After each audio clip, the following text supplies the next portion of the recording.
Hey everyone, this is Kunal Johar, CTO of OpenWater, and today I'm going to talk to you about our collaborative session builder. Let's start by taking a look at a real-world customer example. Here we have the American Association of Geographers, and this is their OpenWater Sessions Gallery. The Sessions Gallery is used to show people participating in their conference what sessions are available, and this is the final result of using OpenWater with the collaborative session builder. So here I'm browsing what's in their annual meeting, and I may be interested in a particular session. For example, I may be interested in a session around engaging water resilience and climate change.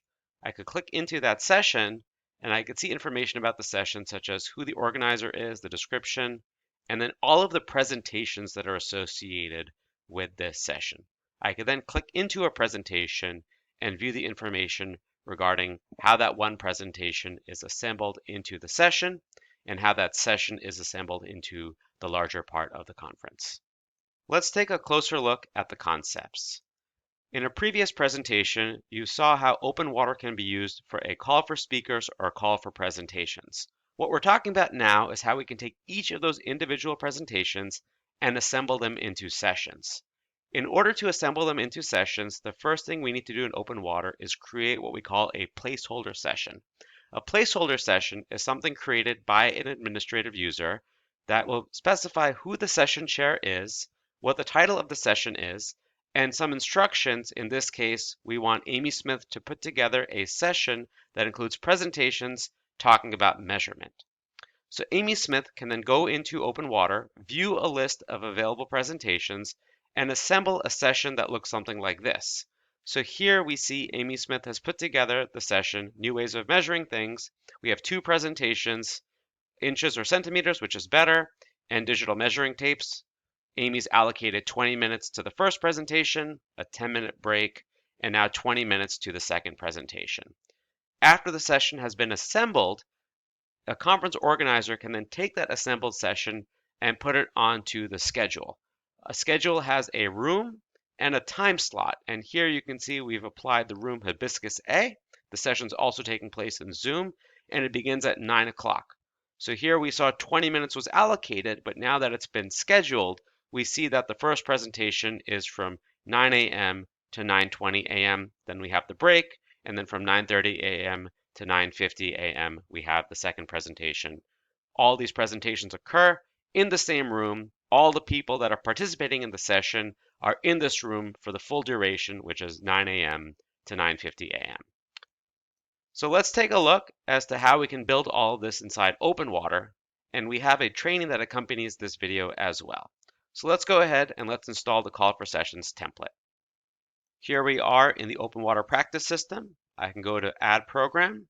I can search for my Call for Conference Proposals with Sessions Starter Kit. I can click Install, and make sure you install this with sample data if you're completing our training. This takes about a minute. Great, now that you've installed the template with sample data, we can walk through the various stages of the process. In this video, I'm not going to extensively cover our call for proposals and review. If you need a refresher, please check out the training on that. But real quick, let's just see what our call for proposals looks like. As a reminder, here's what our call for proposals screen looks like. People interested in submitting proposals can fill out a fully configurable form. You, as the conference administrator, can decide what fields are that should be filled out. You can specify if fields should be required, if there should be word counters, what the various topics are, and once again, we support file uploads, radio fields, and so forth. After proposals are received, they can go into a review process, and real quick, I'll show that.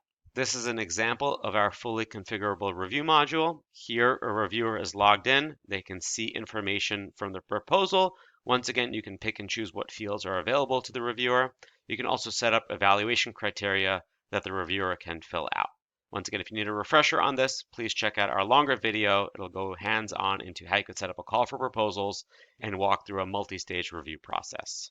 Let's continue along with the concepts of the collaborative session builder, and the first thing we want to do is build out a placeholder session.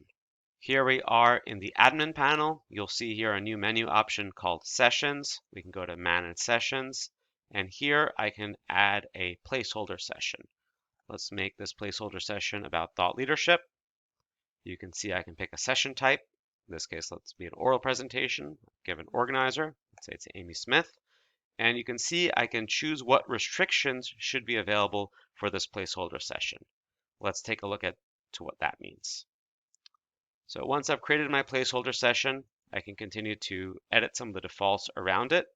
And you'll see here that I only want sessions that talk about thought leadership. So in this case, my placeholder session is configured around the configuration so that only those that are thinking about thought leadership or the topic shift thinking are available for the session chair. The next thing I want to do is add a session chair. So I'm going to go ahead and add myself.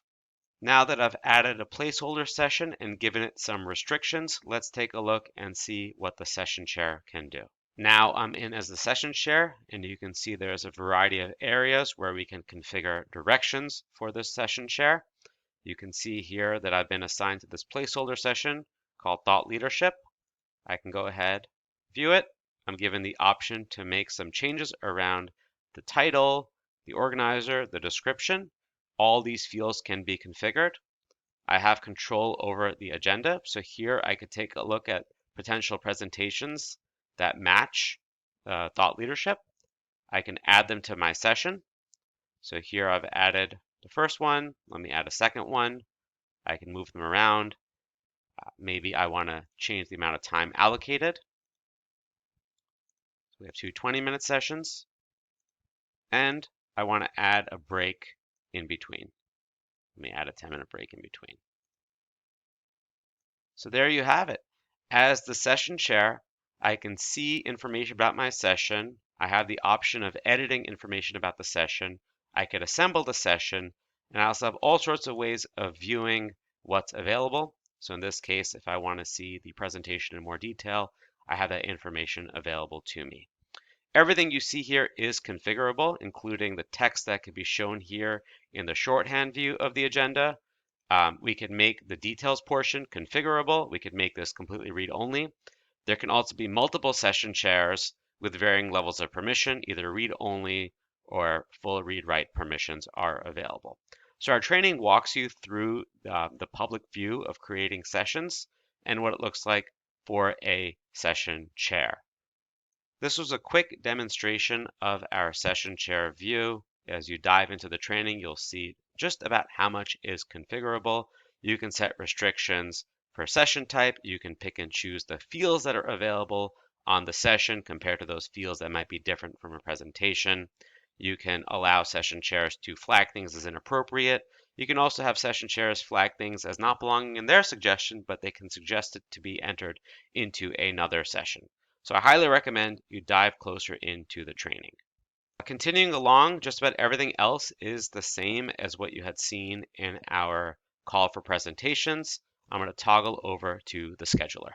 Here is our scheduler with a couple of additional sessions added from our training. Scheduler works identical to how it works in the call for presentations. You can see here I've added these. I can move them around. I can unschedule them. The conflict detection checks for both conflicts within the session, such as the session organizer, along with conflicts in each of the items within the session, such as each individual presentation's speaker or author. And in closing, just like the call for presentations of single presentations, as I began this presentation with a real-world example, everything ends up in a sessions gallery, and that sessions gallery can also be exported to a mobile app or to Zoom events. Here's another look at that sessions gallery. You can see that all of the information captured can be displayed within the gallery in both a list view, a grid view, a details view, and then also whatever information is captured around the individual presentations. Those individual presentations can also have their own independent details view. The collaborative session builder is very robust, and I encourage that you take a look at our training at learn.openwater.com and go hands-on step-by-step and walk through each of the features available in the collaborative session builder. Thanks so much.